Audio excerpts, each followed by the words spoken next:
Hello दोस्तों, दी learning स्टनो में आपका स्वागत है। चैनल में यदि नए हैं तो चैनल को सब्सक्राइब कर देंगे। यदि हमारा प्रयास आपको अच्छा लगे तो लाइक करेंगे और किसी तरीके टिप्पणी करना चाहते हैं तो कमेंट सेक्शन में आप कर सकते हैं। चलिए स्टार्ट करने जा रहे हैं डेली न्यूज़पेपर कटिंग से संपादकीय न्यूज कंटेंट। आज का कंटेंट का नाम है संसद सत्र से उम्मीदें। चलिए स्टार्ट करने जा रहे हैं। Ready start.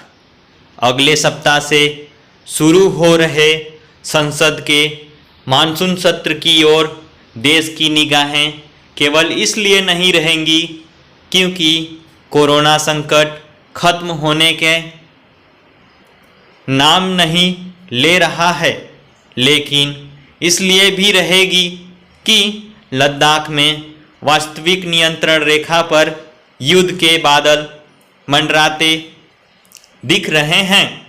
इसके अलावा अन्य अनेक समस्याओं के साथ देश की अर्थव्यवस्था भी इस वक्त गहरे संकट में है।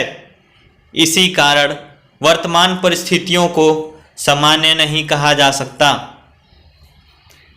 भविष्य को लेकर बेचैनी और असमंजस के इस माहौल में देशवासियों की दिलचस्पी केवल इसमें ही नहीं होगी कि देश के समक्ष उपस्थित समस्याओं पर विपक्ष की ओर से उठने वाले सवालों पर सत्ता पक्ष की ओर से कैसे और क्या जवाब दिए जाते हैं, बल्कि इसमें भी होगी कि दोनों पक्ष मिलकर देश को कोई सही राह दिखाने का काम कर पाते हैं या नहीं। वास्तव में यह वह समय है जब दलगत हितों से ऊपर उठकर एक आदर्श स्थापित किया जाए। निस्संदेह सभी ज्वलंत मसलों पर चर्चा होनी ही चाहिए, लेकिन उसका उद्देश्य समस्याओं का समाधान खोजना होना चाहिए, न कि एक दूसरे को कटघरे में खड़े कर संकीर्ण राजनीतिक स्वार्थों का संधान करना। दलगत राजनीतिक हितों के बजाय देश हित को प्राथमिकता मिले, यह सत्ता पक्ष को भी सुनिश्चित करना चाहिए और देश को भी। यही सही है। संसद चलाना सत्ता पक्ष की जिम्मेदारी है, लेकिन इस जिम्मेदारी का निर्वाह तभी हो सकता है जब विपक्ष सहयोग भाव प्रदर्शित करेगा।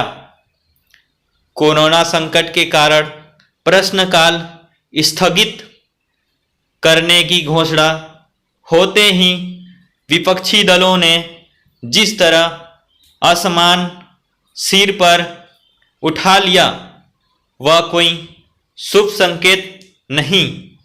हैरानी की बात यह है कि प्रश्नकाल स्थगित करने का विरोध उन राजनीतिक दलों की ओर से भी किया गया जिन्होंने अपने शासन वाले राज्यों में जब विधानसभा सत्र बुलाए तो प्रश्नकाल न कराना बेहतर समझा। यदि कोरोना संकट के कारण विधानसभाओं में प्रश्नकाल न होना स्वीकार्य है, तो फिर संसद में अस्वीकार्य क्यों? और वह भी तब लिखित सवालों के जवाब देने की सुविधा उपलब्ध रहने वाली है। अपेक्षित केवल यह नहीं है कि संसद के इस सत्र में जो विधेयक पेश और पारित किए जाने हैं उन पर गंभीर चर्चा हो, बल्कि महज विरोध के लिए विरोधी की राजनीति का परित्याग किया जाए। कम से कम चीन की चुनौती पर, तो संसद को एकजुट दिखाना ही चाहिए, जहां विपक्ष को सरकार की नीतियों और उसकी ओर से पेश किए जाने वाले विधेयकों का हर हाल में विरोध करने की प्रवृत्ति का प्रदर्शन करने के बजाय सकारात्मक एवं उपयोगी सुझावों के साथ सामने आना चाहिए। वहीं सत्ता पक्ष को हर ऐसे सुझावों पर गंभीरतापूर्वक विचार करने के लिए तैयार दिखना चाहिए। स्टॉप।